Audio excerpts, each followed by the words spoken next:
안녕하십니까. 사단법인 혁신경제 이사장 김준묵입니다.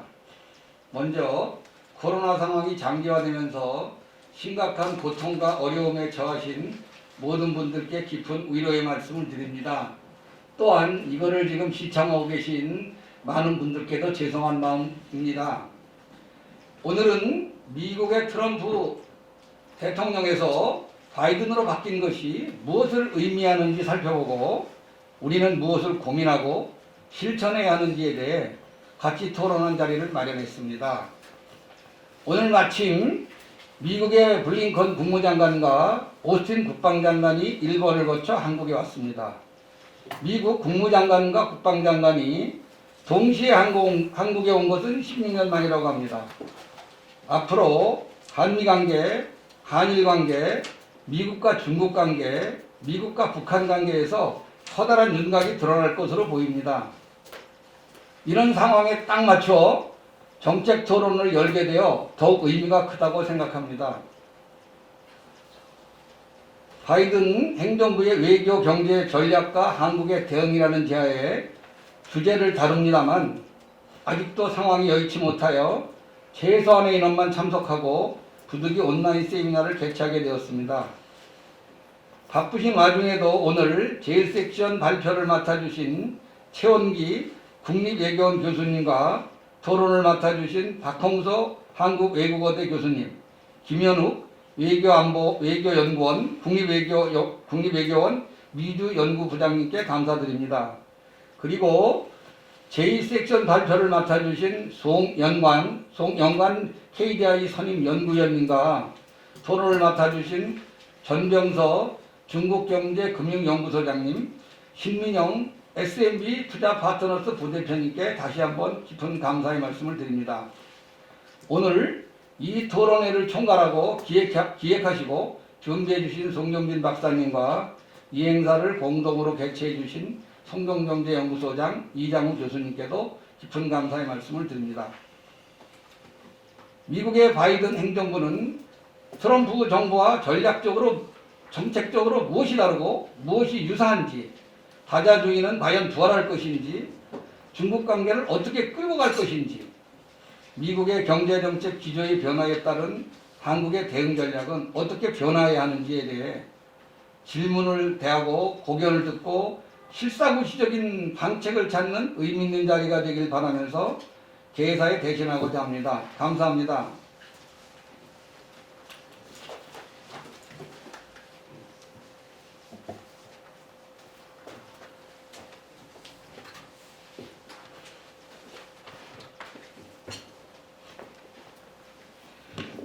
안녕하십니까. 이 세션 사회를 맡은 송경진입니다. 저는 혁신경제 포럼과 무슨 관계가 있나 궁금해하실 수도 있는데 저는 혁신경제 포럼을 국제협력위원장을 맡고 있습니다. 앞에서 대회사에서 오늘 이 행사의 목적과 또 실적절성에 대해서 이미 말씀하셨기 때문에 또 내용에 비해서 시간이 굉장히 짧다고 생각되기 때문에 저는 가급적 말을 줄이도록 하고 우리 발제하시는 분들 그리고 또 토론하시는 분들께 많은 시간을 드리도록 하겠습니다. 우선 진행 방식은 발제는 20분 안에 해주시고요. 토론자들께는 각각 12분의 시간을 드리도록 하겠습니다. 그리고 이어서 이 세션을 한 다음에 마지막에 1, 2세션을 합친 종합토론을 하도록 하겠습니다. 자, 그럼 먼저 최원기 국립외교원 교수께서 인도 태평양 전략, 미국의 인도 태평양 전략이 지금 어떻게 변화해 왔고 어떤 의미이며 한국은 어떤 대응 방안을 마련해야 하는지 등에 대해서 발제해 주시겠습니다. 최원기 교수님. 네, 감사합니다. 국립외교원 최원기라고 합니다. 먼저 오늘 중요한 모두에서 이사장님께서 말씀하셨지만은 지금 블링컨 국무장관과 오스틴 국방장관이 서울에 도착한 걸로 지금 보도가 되고 있습니다. 어떻게 보면 이제 미국 바이든 행정부의 새로운 아태 전략, 인도 태평양 전략이라고도 부를 수 있다고 생각을 합니다. 이제는 확실해졌다고 생각을 하는데. 이게 구체화되고 있는 지금 시점에 미국의 이런 그 정책과 한국의 향후에 대한 방향에 대해서 의미 있는 세미나를 개최를 하신 것에 대해서 분명하다 의미가 있다고 생각을 하고 또 저를 또 초대해 주셔서 감사드립니다. 뭐 보도가 돼서 잘 아시겠습니다만 지난 금요일이죠. 12일 날 미국 바이든 대통령이 주최해서 미일 인호 4개국 쿼드 정상회의가 화상으로 개최가 됐습니다.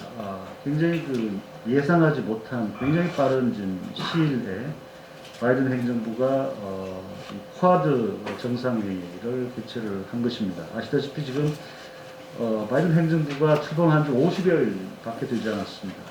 이미 지난 2월 18일에 장관급 외교장관 회의, 쿼드 외교장관 회의를 개최를 했는데 불과 지금 한 달도 안 돼서 다시 정상회의를 개최를 했습니다. 이것만 보더라도 미국이 쿼드를 중심으로 해서 인도 태평양 전략을 얼마나 중요시하고 앞으로 할 것인지가 잘 드러난다고 생각을 합니다. 이 바이든 행정부의 아태 전략을 인도 태평양 전략이라고 부를 수 있다고 생각을 합니다. 왜냐하면 아직 공식적인 명칭은 없지만 전임 트럼프 행정부에서 Free and Open Indo-Pacific Strategy 내지는 비전이라고 많이 얘기를 했는데 최근 블링컨 국무장관 그 다음에 이번 쿼드 정상회의에서 반복적으로 Free and Open Indo-Pacific Strategy라고 바이든 행정부에서 사용을 하고 있습니다. 그 전에 바이든 대통령 후보 시절에 Free and Prosperous Indo-Pacific이라는 용어를 많이 사용을 했는데 그 다음에 트럼프 행정부의 어떤 정책을 뭐 부정을 하는 그런 측면이 있기 때문에 과연 그 인도 태평양 전략을 그대로 개선할 것인가라고 명칭, 그 내용적으로 뭐 중국을 견제하는 전략을 추구를 하더라도 명칭은 바꾸지 않을까라고 하는 그런 어떤 그 예측도 있었는데 지금 그대로 지금 사용하는 것으로 좀 드러나고 있습니다. 오늘 제 발표는 간략하게 한 4가지 포인트로 구성을 했습니다. 첫 번째는 인도 태평양 전략이 전임 트럼프 행정부에서 시작이 되었는데 트럼프 행정부의 그 인도 태평양 전략, 인태 전략을 간략하게 평가를 해보고요. 두 번째로는 뭐 지금 바이든 행정부의 인태 전략은 지금 계속 앞으로 형성되어 가는 과정인데 그래서 계속적으로 지금 구체화되고 있는 과정이라고 생각합니다. 현재 시점까지 지금 관찰되는 바이든 행정부의 인태 전략에 대해서 간략히 말씀드리고 그 다음에 이제 세 번째로는 그럼 이 중국 견제가 주 목적인 바이든 행정부의 인태 전략이 구체적으로 어떤 형태로 추진이 될 것인가에 대해서 이 시점에서 전망을 해보고요. 그 다음에 네 번째로 마지막으로 그럼 한국은 우리는 어떻게 해야 되는가에 대해서 말씀드리겠습니다. 제 페이퍼에서도 적었습니다만 제가 말씀드리는 건 뭐 제 개인적인 견해고요. 제가 속한 기관의 입장과는 뭐 무관하다는 걸 먼저 말씀드리고 시작을 하겠습니다. 첫 번째로 트럼프 행정부의 인도 태평양 전략을 간략하게 보시면 이미 이제 많은 분석과 평가들이 나왔기 때문에 잘 알려진 사실입니다만은 미국이 1979년 미중 수교 이후에 2001년이죠. 중국이 뭐 WTO 가입을 하고 계속해서 그 지난 한 40년 동안 중국에 대한 미국의 정책은 인게이지먼트라고 할 수가 있습니다.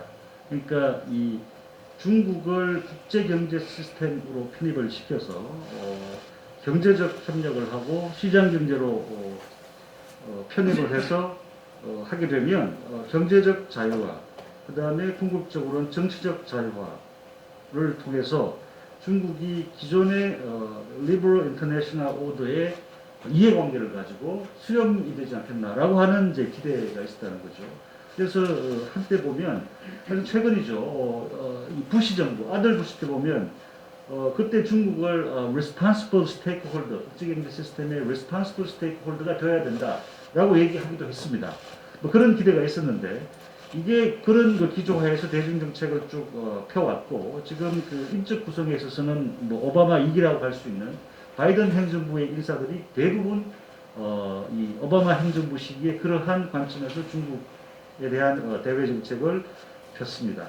그렇지만 이게 이제 이런 그 대중 관여 정책이 이 지난 트럼프 행정부에서 공식적으로 폐기가 되고 2017년 12월에 나온 트럼프 행정부의 National Security Strategy에서 중국을 기존 국제 질서를 변경하려고 하는 Revisionist Power라고 이제 규정을 하면서 트럼프 행정부가 중국에 대해서 양자적으로 경제, 무역, 안보, 기술 면에서 압박을 하기 시작을 했습니다. 이게 트럼프 행정부의 인태 전략인데 바이든 행정부도 이러한 기본적인 중국에 대한 인식, 중국에 대한 전략적 인식, 중국이 기존 국제 질서를 변경하려고 하고 힘에 의해서 남중국해, 동중국해, 인도양 지역에서 현상 변경을 시도하는 자유주의 국제 질서에 대한 도전 세력이다라고 하는 인식은 그대로 드러났습니다.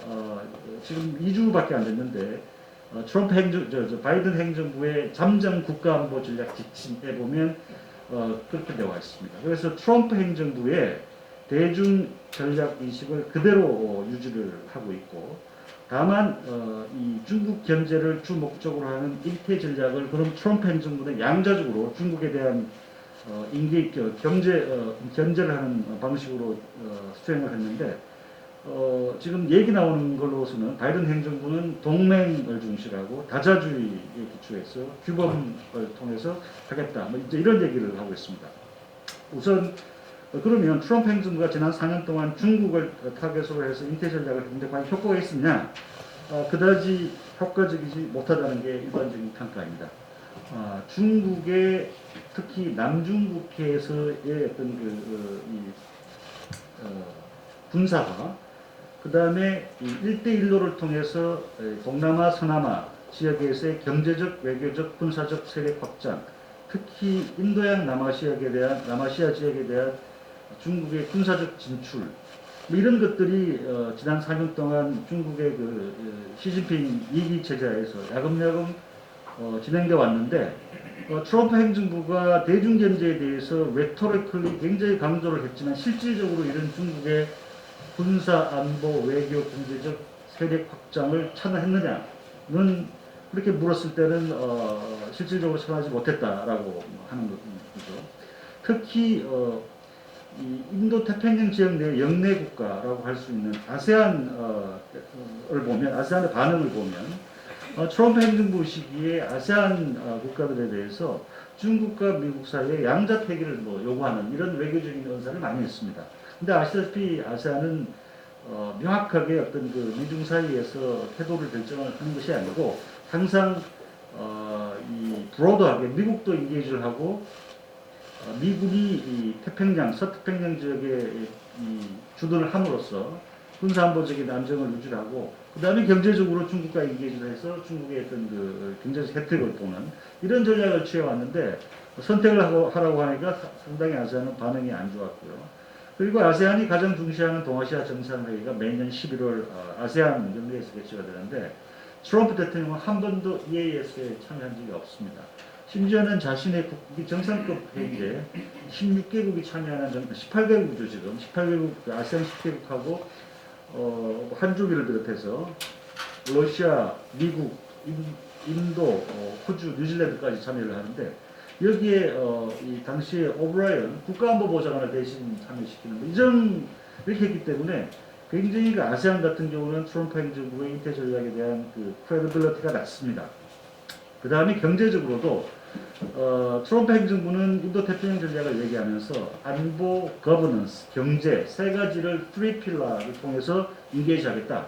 그래서 경제적으로도 중국의 1대1로에 대항해서 일본이 내세우는 퀄리티 인프라스트럭처라든지 투명하고 이 시장 경제에 맞는 형태의 그런 어떤 대규모 투자를 통해서 인도 태평양 지역, 특히 아세안 지역의 경제 발전을 돕겠다라고 얘기를 했는데 실질적으로 경제적으로 미국이 지난 트럼프 행정부 하에서 지난 4년 동안 한 것을 보면 중국의 경제적 진출을 상쇄할 만큼 그렇게 하지는 않았습니다. 여러 가지 이 법도 바꾸고 한 것도 있습니다. 미국 투자공사도 새로 만들어서 그 예산액을 600억 달러 늘리고 하는 빌드 액트도 만들고 했지만 별로 중국의 경제적 영향력 확대를 상쇄할 만큼 효과가 없었고, 그 다음에 트럼프 행정부가 무역이나 기술, 5G 이런 부분에 있어서 경제적 디커플링 중국과 추진을 하고 주요국들에게 참여를 요청을 했는데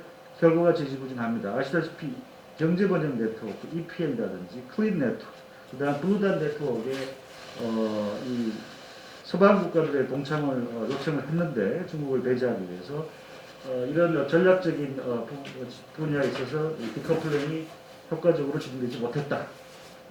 그렇지만 그럼에도 불구하고 트럼프 행정부가 트럼프 행정부의 이런 인태 전략에 여러 가지 한계가 있었지만 지난 40년 동안의 미국의 대중 관여 정책에 종지부를 찍고 미국과의 전략적 경쟁을 하는, 그 다음에 미국 내에서 초당적으로 민주당이든 공화당이든 이런 중국에 대한 전략 경쟁의 필요성에 대해서 공감대를 이끌어내서 미국 내에서는 대중 정책은 이건 바이파티전이다. 그래서 이 바이든 행정부조차도 어떤 그런 그 의회가 가지고 있는 대중 강경 인식에 기초해서 이런 지금까지 나온 중국에 대한 강경한 기조가 나오지 않나라고 생각을 합니다. 두 번째로 그렇다라고 하면 지금까지 나타나고 있는 바이든 행정부의 인태 전략의 정책적 지향, 각종 바이든 대통령이나 블링컨 장관, 그 다음에 바이든 외교안보팀의 주요 발언, 연설, 문서들 이런 걸 보면 몇 가지로 정리를 할 수 있다고 생각을 합니다. 일단 지난 2월 10일이죠. 먼행 안보정상회의에서 바이든 대통령이 중국에 대해서 다시 한번 중국과의 경쟁은 매우 치열할 것이다, 스티프할 것이고 이거 준비해야 된다 이런 얘기를 했고요. 그 다음에 이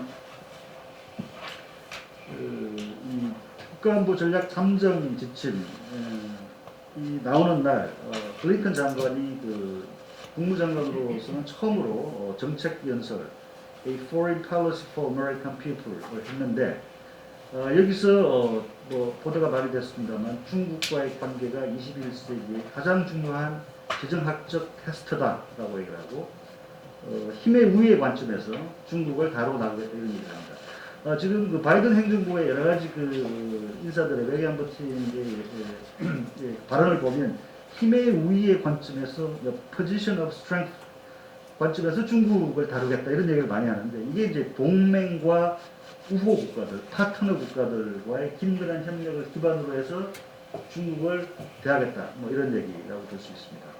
그러면 지금까지 나온 바이든 행정부의 인태 전략의 요소를 한 6가지 정도로 일단 저는 정리를 하고자 하는데요. 첫 번째는 앞서 말씀드렸다시피 미국 대외 전략의 가장 프라이어리티로서 중국과의 strategic competition, 전략 경쟁, 안보, 경제, 기술, 규범 모든 분야에서 하겠다는 거고요. 미국이 나서지 않으면, 미국이 리더십 행사를 통해서 이런 걸 하지 않으면 중국이 할 것이고, 그렇다고 하면 국제 질서의 규범이나 내용들은, 제도들은 중국이 만들어 나갈 것이다. 그렇기 때문에 그걸 그렇게 내버려두면 안 된다라고 하는 그런 관점에서 중국과의 장기 전략 경쟁을 가장 중요한 대외 전략의 최우선 과제로 설정을 했고요.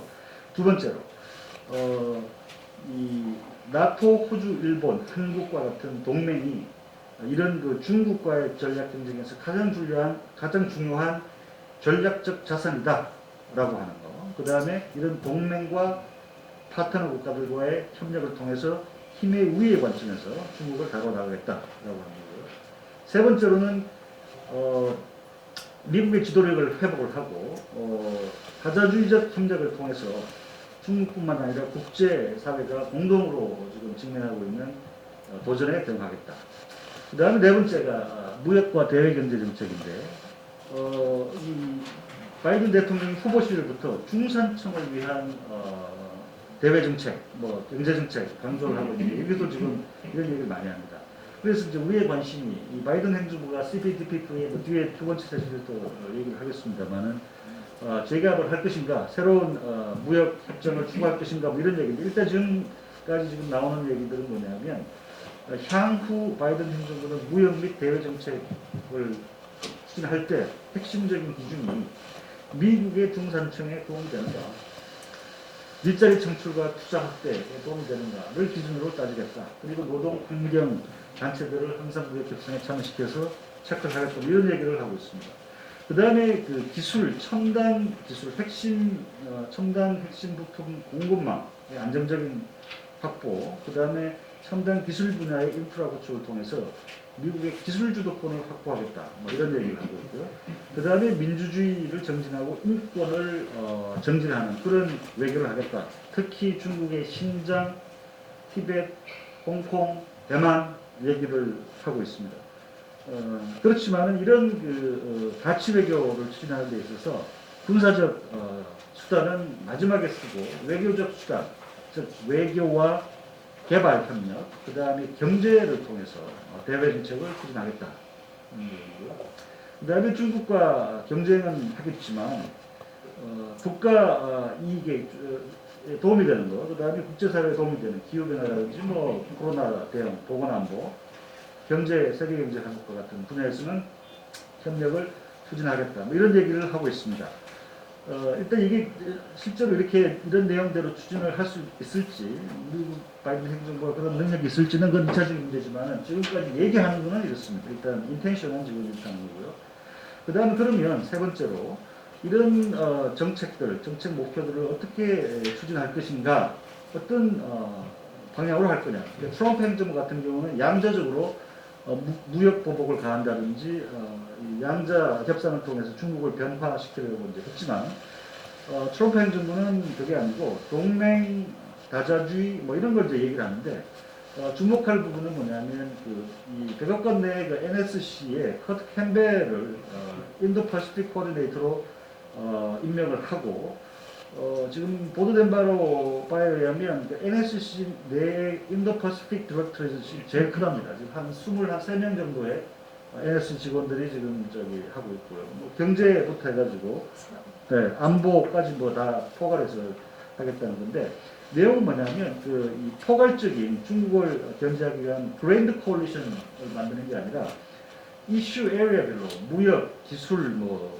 표준 설정, 글로벌 공급망 이런 이슈 에리아별로 이 그룹핑 다 쏟아져 연합을 통해 가지고 중국을 견제하고 뭐 하겠다는 거죠. 이게 과거 오바마 행정부 때 G20 정상회의 할 때 많이 나오는 분야별로 에드혹 이슈 베이스 콜리션 뭐 이런 개념에 지금 많이 가깝다고 저는 판단을 하고 있습니다. 그래서 지금 쿼드 같은 경우도 지난 주에 한 쿼드 정상회의도 보면 이 코로나 극복을 위한 보건안보, 그 다음에 기후변화, 기술 뭐 이런 분야의 워킹그룹을 만들어서 일단 쿼드로 시작을 하고 그 다음 추후에 이 이슈별로 필요한 쿼드 이외 국가들을 추가하는 이런 형태로 가지 않을까라는 생각을 하고 있습니다. 그래서 지금 미국의 인태 전략에서 쿼드는 굉장히 핵심적인 제도적 메커니즘으로 작용을 할 것이라고 생각을 하고요. 그 다음에 쿼드 확대 전망인데 이미 제가 뭐 말씀드렸습니다만은 흔히 이제 우리는 쿼드가 미국이 중국을 견제하기 위한 군사안보적인 협의체에 불과하다. 협의체이다라고 이제 군사안보 부분에 국한되어서 쿼드를 이해하고 있는데 지금 나오고 있는 방식을 보면 쿼드는 군사안보 분야를 넘어서 경제, 무역, 기술, 뭐 보건안보 확대가 되고 있고 미국의 기본 입장은 이걸 계속 확대하겠다는 거고요. 그 다음에 이제 지난 12일 정상회의에서 중국에 대한 얘기를 하나도 나지 않았습니다. 중국에 대한 그는 문서에 보면 Maritime Security, 해양안보 이슈로 프레임을 하고 있습니다. 그건 왜 그러냐면 인도를 배려해서 그런데 인도는 중국을 견제를 하지만 또 중국과 상대적으로 협력 관계를 유지하려고 하기 때문에 중국에 대한 그 다음에 인도가 중국에 대한 어떤 위협 인식이 가장 강하기 때문에 인도가 인도가 쿼드에서는 가장 약한 고리로 여겨지고 있습니다. 그래서 그런 인도의 우려를 배려를 해서 중국에 대한 직접적인 1차 쿼드 정상회의에서는 레퍼런싱은 하지 않고 그 다음에 중국이 지금 코로나19 백신 제조의 제 1위 국가인데 인도에 대해서 미국과 일본이 대규모로 재정 지원을 해서 백신을 1억 도수를 내년 말까지 생산을 해서 인도 태평양 지역의 개도국에 어떤 무상으로 공급을 하겠다. 그래서 인도의 국제적 역할을 확대를 하겠다. 그래서 초기에 이제 쿼드 정상회의를 개최하는 것에 대해서 인도는 부정적이었다고 보도가 되고 있습니다. 그래서 이런 그런 그 대안을 제시를 해서 인도의 우려를 잠재우고 인도의 역할을 확대함으로써 인도가 쿼드에 참여하고 더 적극적으로 기여할 수 있도록 그렇게 이제 만들었다는 거죠. 그래서 마지막으로 한국의 이제 대응 방향을 보면 첫 번째 쿼드 관련해서는 제가 보기에는 이번 그 내일 2+2 정상회의에서 미국이 우리한테 쿼드 참여해달라고 쿼드 플러스 참여해달라고 요구하지 않을 것 같습니다. 왜냐하면 쿼드 정상회의를 이미 지난주에 띄웠고 제가 보기에는 쿼드 플러스 확대는 미국의 그 얼전한 이슈는 아니라고 봅니다. 추후에 추진할 수 있는 문제고 제가 보기에 이제 중요한 건 뭐냐면 트럼프 행정부도 인태 전략을 추진을 했고 지금 바이든 행정부도 인태 전략을 지금 추진을 하겠다라고 하는 건데 미국의 동맹국으로서 한국이 인도나 일본이나 호주가 하는 것과 비교하면 미국의 인태 전략에 인게이지하는 정도나 강도 면에서 상대적으로 약합니다.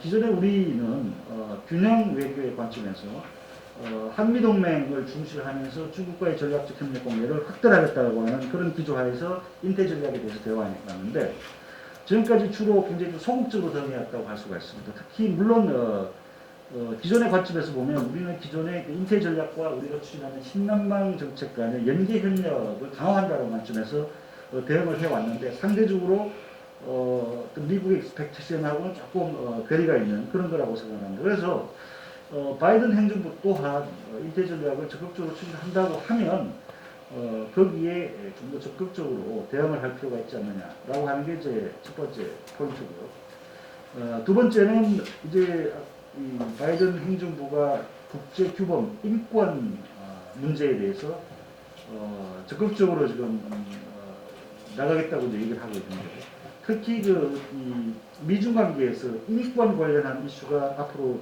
부각이 될 가능성이 높다. 특히 중국 그 신장 위구르 관련해서 위구르족 인권 탄압과 관련해서 지금 미중 간의 충돌 지점이 될 가능성이 높은데 한중 간에도 외교적 현안도 부각될 가능성이 높다. 앞으로 인권 문제가 지금 뭐 미얀마 사태에 대해서도 지금 우리 정부가 과거하고 다르게 굉장히 적극적인 대응을 하고 있는데요. 제재도 하고 향후에 그 예를 들어 가지고 뭐 신장의 인권 문제에 대해서 미국이 우리 보고 입장 표명을 요구한다든지 아니면 일종의 이 가상의 시나리오인데 신장 출신의 어떤 그 위구르 사람이 한국에 뭐 망명을 시작한다든지 이런 식의 시나리오도 가능하다고 생각합니다. 그럼 그럴 때 우리가 어떻게 해야 되느냐? 이런 대응을 할 필요가 있고 일단 지금 그 국제 다자 포럼이나 다자 회의에서 인권 관련해서는 지금까지는 상대적으로 특히 중국 관련해서 우리가 소극적이었는데 우리가 자유민주주의 국가고 국제법, 국제규범 원칙에 의해서 인권 옹호를 위한 그런 데에서는 원칙적인 입장을 견지할 필요가 있다. 그 다음에 이제 마지막으로 쿼드인데요.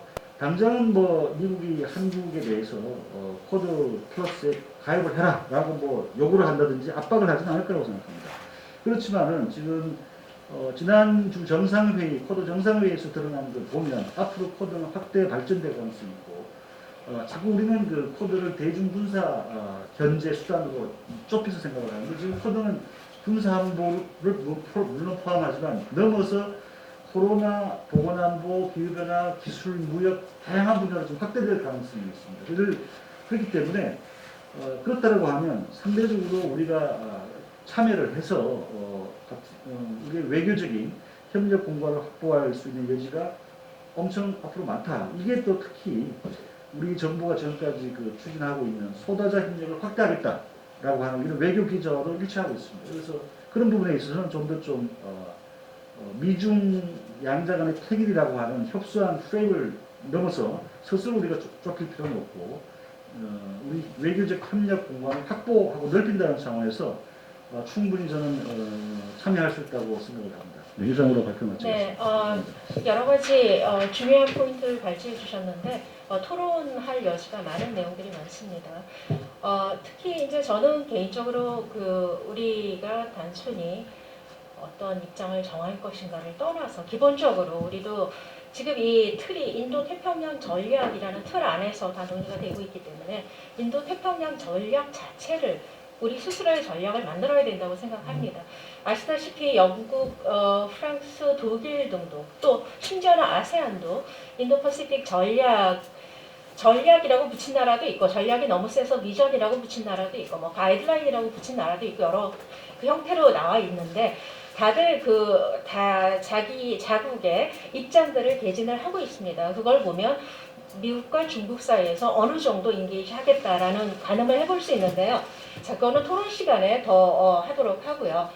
박홍서 한국외대 교수님께 토론 기회를 드리겠습니다. 간략 소개를 해달라고 그랬더니 일반적이지 않은 관점을 평이한 언어로 소개할 수 있는 연구자가 되는 게 목표다라고 하셔가지고 그 문구가 굉장히 눈에 띄었는데요. 자,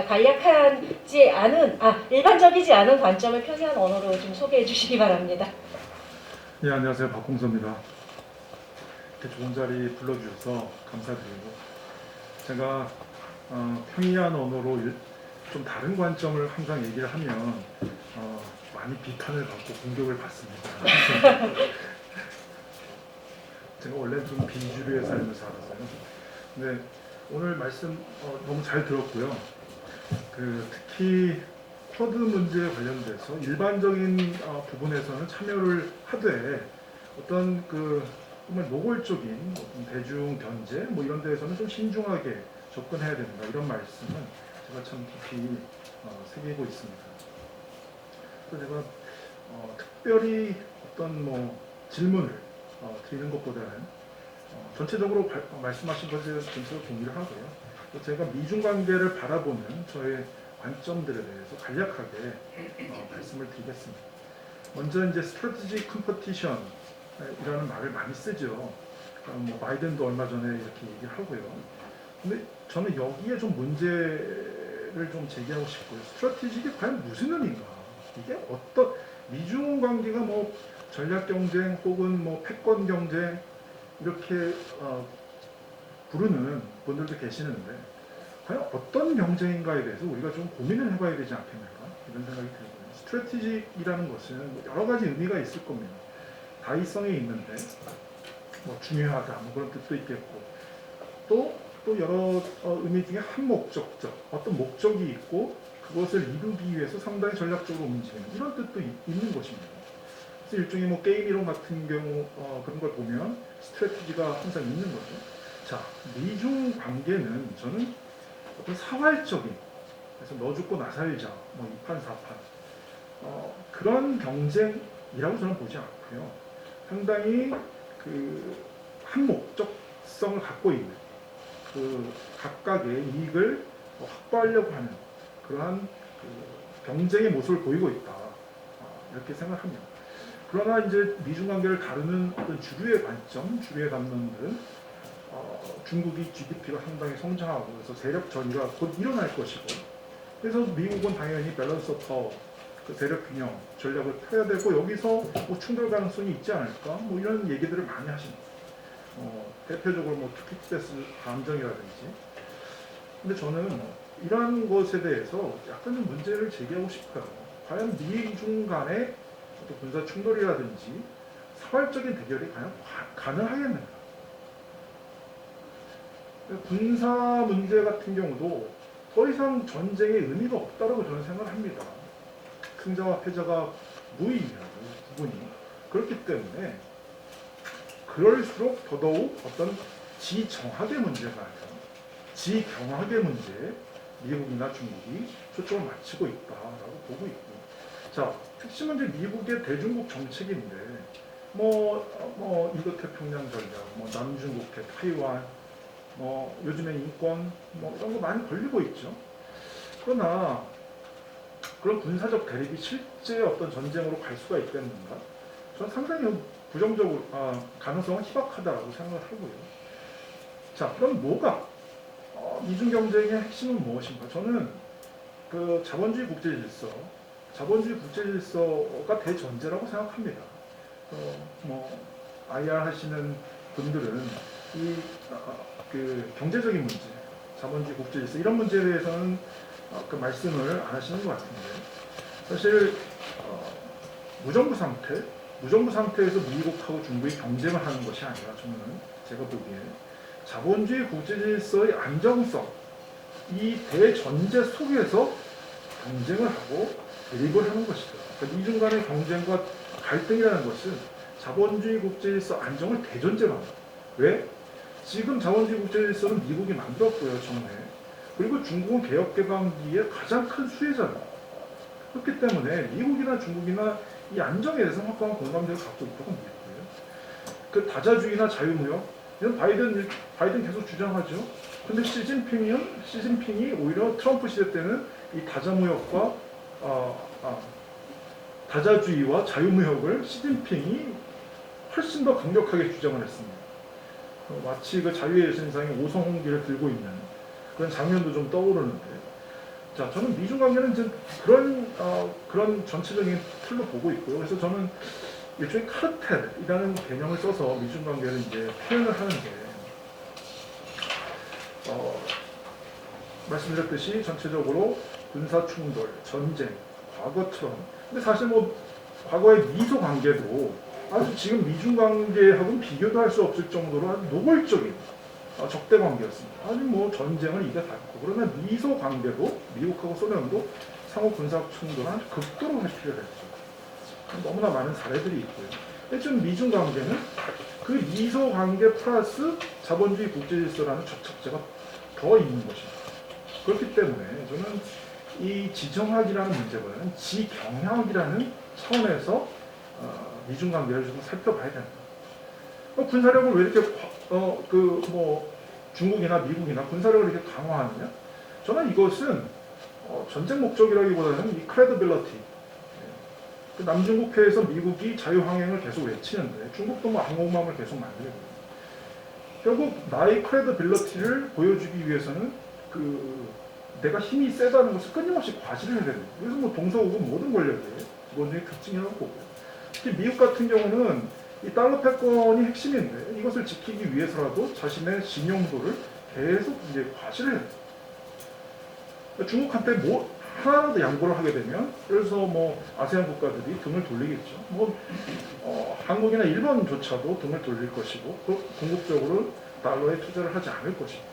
자, 그리고 미국의 대중국 정책은 단순히 뭐 개혁개방 이후에 뭐 인게이지먼트 그렇게도 볼 수 있지만, 사실 역사적으로 보면 19세기부터 지금까지 저는 상당히 일관적으로 이어져 오고 있다. 그것은 이제 오픈 더 팔라시, 문호 개방 정책이라고 할 수가 있고요. 그러니까 중국 시장에서 미국의 자본의 이익, 기업의 이익이 침해받으면 안 된다라는 핵심 목표는 사실 19세기부터 지금까지 전혀 달라진 게 없다. 또한 트럼프가 대중 무역 전쟁을 하면서 디커플링 얘기도 많이 나왔고요.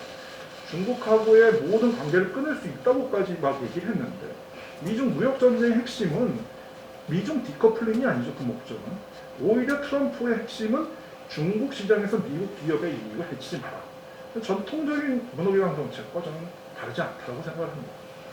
그래서 마지막으로 한반도의 문제에 있어서는 저도 최 교수님 제안과 다르지 않고요.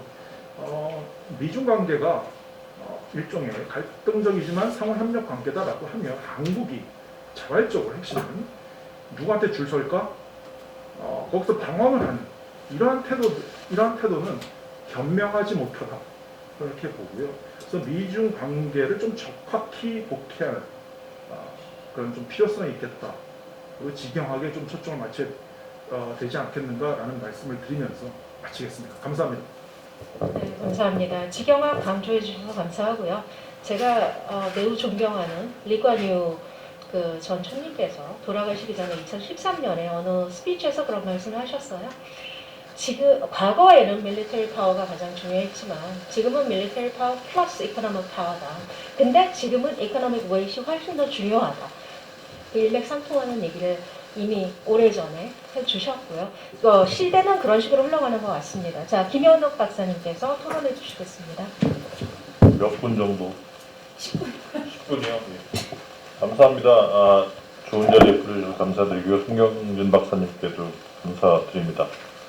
앞서 두 분 발표 토론 잘 들었고 10분이니까 좀 짧게 핀포인트만 해서 말씀을 드릴게요.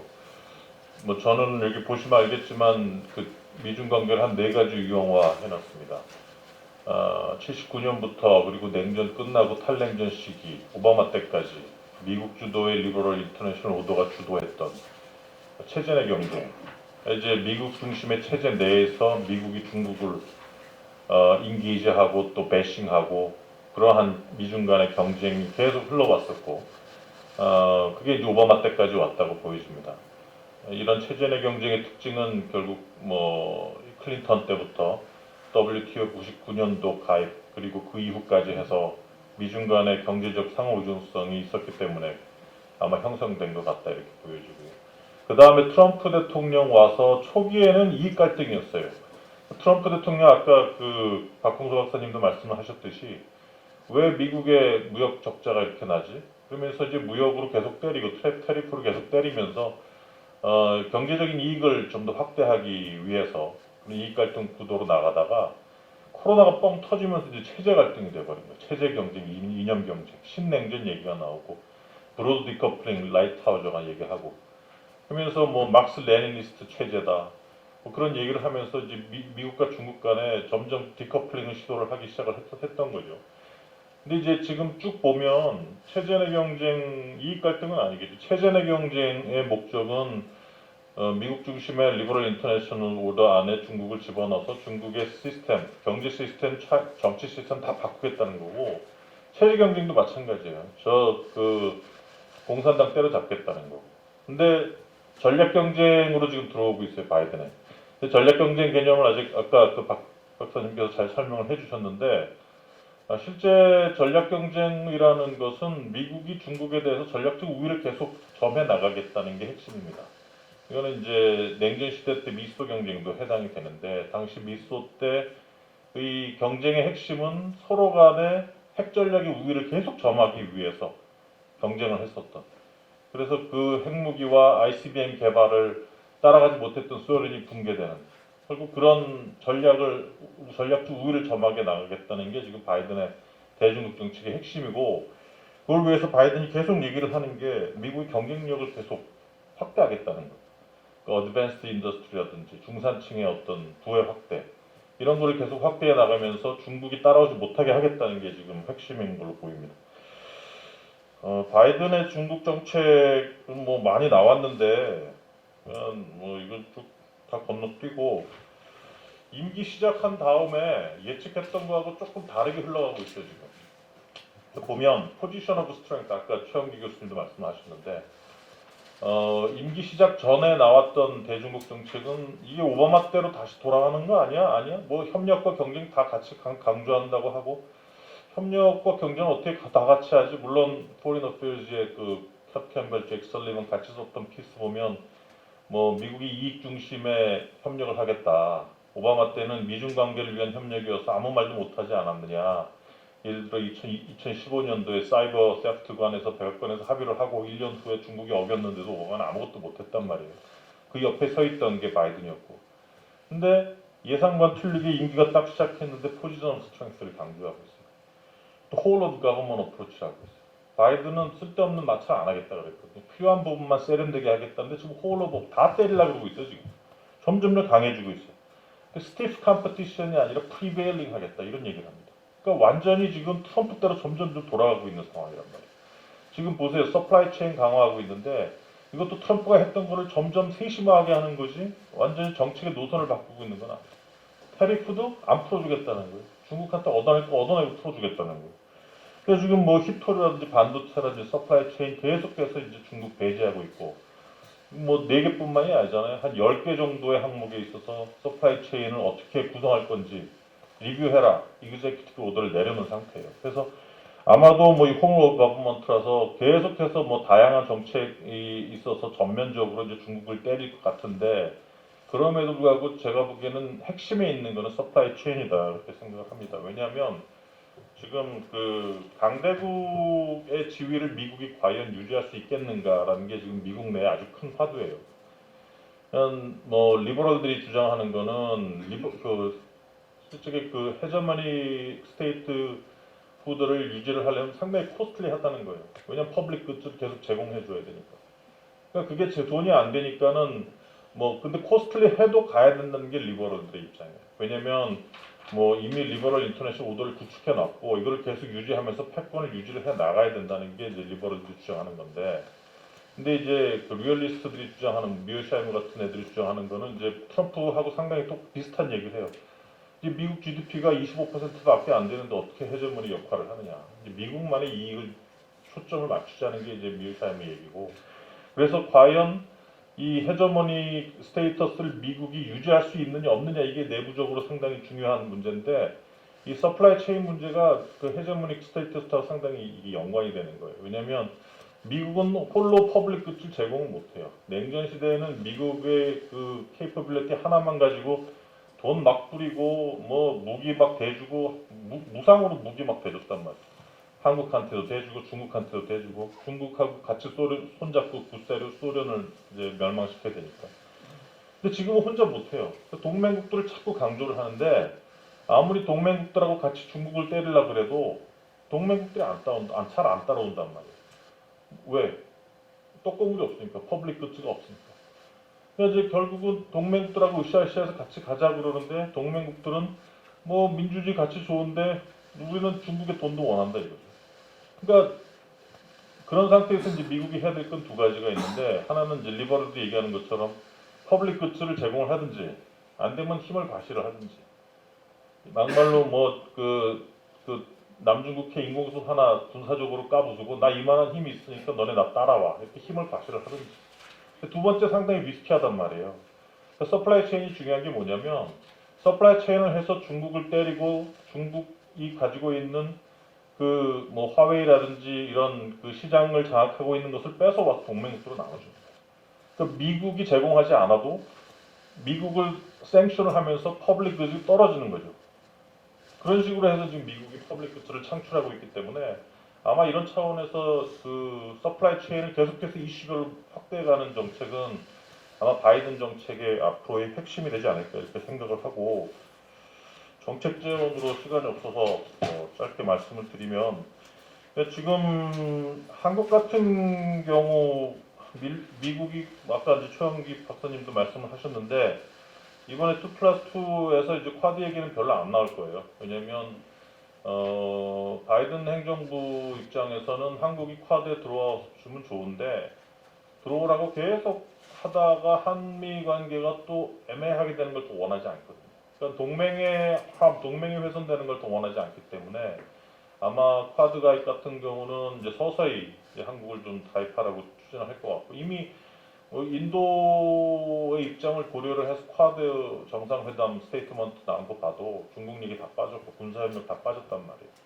거기서 나온 게 무슨 그 코로나 협력, 뭐 클라이밋 체인지 협력, 뭐 5G 협력 이 정도란 말이에요. 그래서 아마 이번에 2+2 회의에서 쿼드 얘기는 안 나올 것이다. 이전에 했던 인태 전략과 뭐 신남방 전략 간의 협력 강화, 뭐 이런 정도 뭐 재확인하는 정도가 나오지 않을까 싶고, 이 문제는 뭐냐면 한국 같은 경우 두려워하는 거는 우리가 섣불리 쿼드 들어갔다가 중국한테 또 생션 당할까봐, 코어션 당할까봐 이거를 상당히 두려워하는데, 그래서 여기에 대해서 뭔가 그 리스판스 할 수 있는 그 메저가 필요하다, 이런 얘기들이 이제 많이 나와요, 회의 때마다. 근데 마땅한 그게 없단 말이에요. 미국이 혼자 어슈런스를 제공할 수도 없고, 뭐 동맹국들이 함께해서 무슨 펀딩을 조성하자 그러는데 그 펀딩 가지고 충분하게 그걸 메이크업할 수도 없고, 그래서 이러한 부분들이 좀 앞으로는 숙제인 것 같고, 그러니까 뭐 최 박사님 말씀하신 거 동의합니다. 쿼드가 점점 다양한 이슈 에리어로 발전을 하고 있기 때문에 군사적인 부분은 레드라인이에요, 중국이. 여기까지 가면은 섹션 하겠다는 입장이지만 그 외의 부분에 대해서는 이미 신남방 정책하고 협력을 하기로 한 상태인데, 뭐 경제 협력, 코로나 협력, 클라이밋 체인지 협력 이런 거는 못할 이유가 없거든요. 조금 애매한 게 이제 5G 정도인데, 그래서 어느 정도에서 협력을 이끌어낼지, 그건 한미 간에 그거를 조율을 하고 그거를 넘어서면 중국의 코어션이 들어온다, 그런 정도 레드라인, 그러니까 협력의 수준을 지금 한미 간에 정하는 게 가장 중요한 문제지 않나 싶습니다. 감사합니다. 굉장히 재밌는 포인트를 많이 제안해 주셨는데 그 이 세션으로 자연스럽게 토론이 연결될 수 있을 것 같은데 이 세션 넘어가기 전에 최영기 박사님 한마디 추가적으로 하실 말씀 해주시죠. 예, 그 두 분 토론 유익한 포인트들이 많고요. 저도 대부분 다 동의를 합니다. 저는 간단하게 세 가지만 마무리 발언으로 하겠습니다. 첫 번째, 과연 지금 현재까지는 바이든 행정부가 중국에 대해서 굉장히 세게 나가는데 계속 세게 나갈 수 있느냐? 그거는 조금 더 두고 봐야 된다고 생각합니다. 일단 지금 이 연설이나 이 수사로는 정치적 수사로는 외교적 수사로는 굉장히 세게 얘기를 하는데 그건 더 두고 봐야 된다고 생각합니다. 왜냐하면 오바마 때도 중국과 협력과 경쟁을 강조를 했어요. 그런데 오바마 2기에 보면 특히 기후변화 관련해서 중국과의 협력이 굉장히 중요해졌기 때문에 다른 부분에 있어서 중국과 타협을 했습니다. 예를 들어가지고 2015년도에 중국이 시진핑이 워싱턴에 와가지고 남중국해 군사화 안 하겠다고 얘기했는데 했거든요. 근데 거기에 대해서 오바마 행정부가 그대로 아무것도 안 하고 그냥 다 수용을 했습니다. 그러니까 뭐냐면 이게 굉장히 중요한 전략적 시그널인 거죠. 그래서 지금 이제 신장 문제도 있고 앞으로 지금 미중 간에 굉장히 그런 일종의 미국의 대중 전략의 크레디빌리티를 판단할 수 있는 이런 이슈들이 지금 제기가 되는데 우선적으로 지금 미얀마 문제가 지금 예상이 터지고 있습니다. 미국이 지금 제재를 하는데 별 효과가 없어요. 지금 미얀마 군부가 지금 뒤에서 중국이 버티고 있다고 기대고 있다라고 하는 분석도 있는데 그래서 과연 이 바이든 행정부가 지금 말로만 하고 있는 대중 견제가 계속 행동으로 지속되느냐는 두고 볼 문제다라고 하는 거고요. 그 다음에 우리 김영혁 교수님도 말씀하셨지만은 지금 미국의 그 능력이라고 하는 게 굉장히 약화가 됐습니다. 지금 세계 GDP의 25%가 안 되고 그 다음에 미중 비교를 하면 중국 GDP가 지금 미국 GDP 67%입니다. 그러니까 이 바이든 행정부가 포지션 오브 스트렝스를 강조하는 이유는 혼자서 감당을 못한다는 거죠. 그러니까 동맹이 필요하고 파트너 국가들과 협력이 필요하다는 거죠. 근데 아시다시피 이게 이 코디네이션이 필요하고 동맹국들의 자발적인 협조 이런 게 필요한데 그래서 지금 쿼드를 강조를 하는데 인도가 쿼드에 약한 거이고 그 다음에 중국과 관련해서는 미, 일, 인, 호 4개국의 이해관계가 다 다릅니다. 심지어 지금 2+2에서 지금 쿼드에서는 중국 얘기를 하나도 안 하고 일본에서 지금 2+2, 미, 일 2+2에서는 중국 얘기만 했거든요. 그런데 그런 일본조차도 중국과의 관계를 매니지하려고 하는 측면이 있습니다. 인도는 물론이고 지금 호주는 중국에 지금 경제 보복에 놓여 있지만 그래서 그런 어떤 그 대중 전략 타겟으로 한 이 쿼드의 어떤 그런 어떤 군사 문제적 문제, 스테너빌리티 이건 또 두고 볼 일이고 그다음에 세 번째로 이번에 쿼드 정상회의가 개최되는 과정에서 인도가 보여준 그런 외교적인 포지셔닝, 스트래티지가 우리한테 시사하는 바가 굉장히 크다. 인도의 컨선을 고려해서 이번 쿼드 정상회의가 군사안보 쿼드 정상회의가 아니고 코로나 대응을 위한 백신 공급 확대 정상회의가 된 거죠. 그래서 이 모디 대통령이, 인도 총리가 이번 쿼드 정상회의를 뭐라고 얘기하면 쿼드가 a force for global good이라고 얘기했어요. 국제적인 공공재를 제공을 위한 새로운 어떤 이 힘이다 이런 얘기를 했거든요.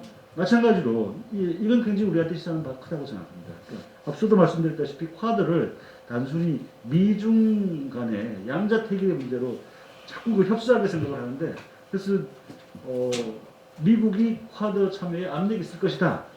제가 보기에는 미국은 그런 압력을 가할 필요가 없고 오히려 우리가 먼저 5G나 기후변화나 이런 부분에 있어서 우리 참여하겠다, 같이 하자라고 하는 그런 좀 자세가 필요하지 않나 이런 생각을 합니다.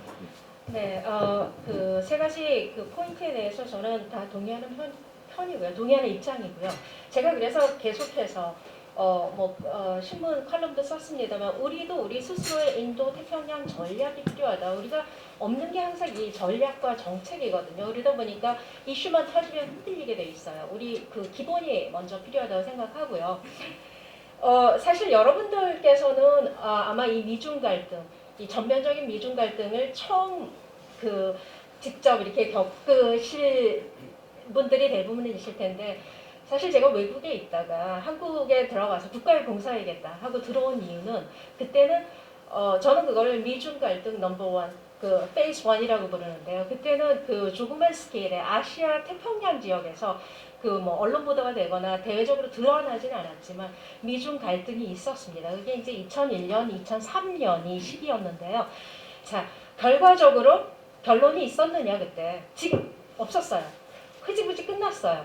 이슈 지금하고 똑같아요. 신장 문제, 티벳 문제, 홍콩 문제, 뭐 대만 문제, 또 심지어 버마 문제까지 이렇게 여러 가지가 있었는데 시간이 짧으니까 이걸 뭐 다 디스커션 할 수는 없고, 그리고 방금 말씀하신 것처럼 이 중국 경제가 상당히 빠르게 성장을 하고 있습니다. 그래서 물론 아직 프리리미너리이긴 합니다만 작년에 중국 경제가 미국 경제의 71% 수준으로 또 늘었어요. 확대됐고 올해가 지나면 75% 수준이 될 것으로 지금 IMF가 전망을 하고 있는데요. 자, 그럼 자연스럽게 이 세션 경제 문제로 넘어가도록 하겠습니다.